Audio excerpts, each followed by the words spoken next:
জুলাই আগস্টের গণহত্যার মামলায় সাবেক আইজিপি চৌধুরী আব্দুল্লাহ আল মামুন ও এনটিএমসির সাবেক DG major general Ziaul Ahsan সহ ৮ জনকে আন্তর্জাতিক অপরাধ ট্রাইব্যুনালে হাজির করা হচ্ছে।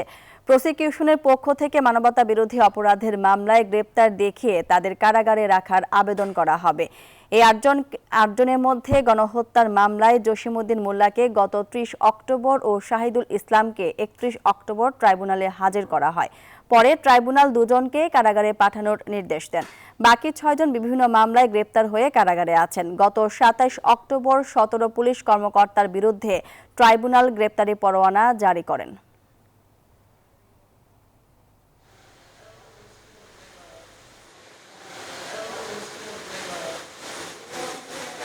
মনি, আপনাকে ধন্যবাদ। আসলে সকাল 10:30টার সময় কোর্ট ট্রাইব্যুনালের বিচারিক কার্যক্রম শুরু হওয়ার কথা রয়েছে।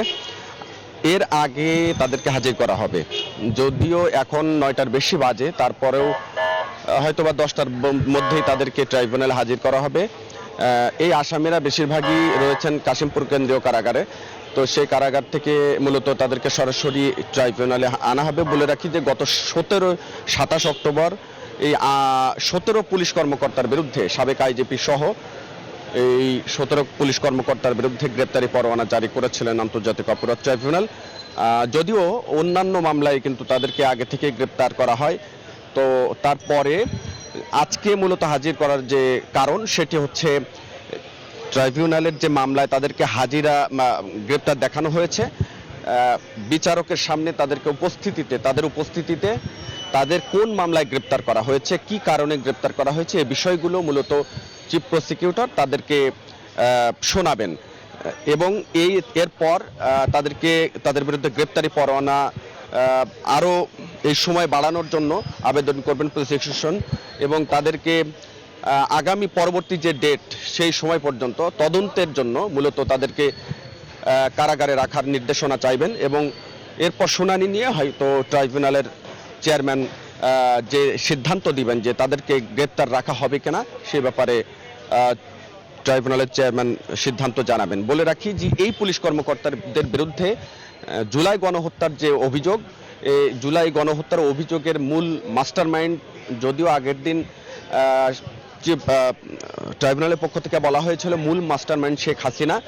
তো সেই শেখ হাসিনার নির্দেশগুলো, গণহত্যার নির্দেশনাগুলো বাস্তবায়নে এই পুলিশ কর্মকর্তা এবং তার মন্ত্রী এমপিরা কাজ করেছেন বরাবরই। এবং বিগত 15 বছরে যে অন্যায়, জুলুম, নির্যাতন, সহিংসতা এবং সারা দেশে মানুষকে যে গ্রেপ্তার আতঙ্ক বা গ্রেপ্তার করে গুলি করে হত্যার অভিযোগ, গুম করার অভিযোগ, এই যে সামগ্রিক মানুষকে নানাভাবে হামলা দিয়ে হয়রানি, এই যে সামগ্রিক অভিযোগগুলো, এই অভিযোগগুলোর মূল মাস্টারমাইন্ড ছিলেন শেখ হাসিনা এবং তার নির্দেশনাগুলো বাস্তবায়ন করেছেন রাষ্ট্রীয় বাহিনী, এই পুলিশ এবং অন্যান্য তার যে গোয়েন্দা সংস্থাগুলো রয়েছে। তো এই বিষয়গুলো কিন্তু গত মামলার হাজিরার দিন, যেদিন সাবেক কয়েকজন মন্ত্রীকে নিয়ে আসা হয়েছিল, ওই দিনই কিন্তু চিফ প্রসিকিউটর ট্রাইব্যুনালকে জানিয়েছিলেন।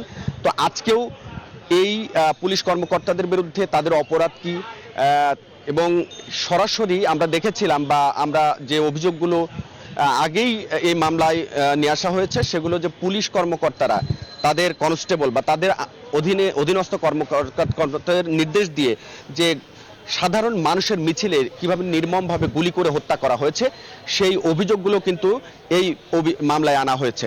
তো সেই অভিযোগের বিষয়গুলো আজকে শুনানি নিয়ে আজকে নির্দেশনা দিবেন যে পরবর্তীতে তাদের এই বিচারিক কার্যক্রমের তদন্ত শেষ করার জন্য কতদিন সময় দেন।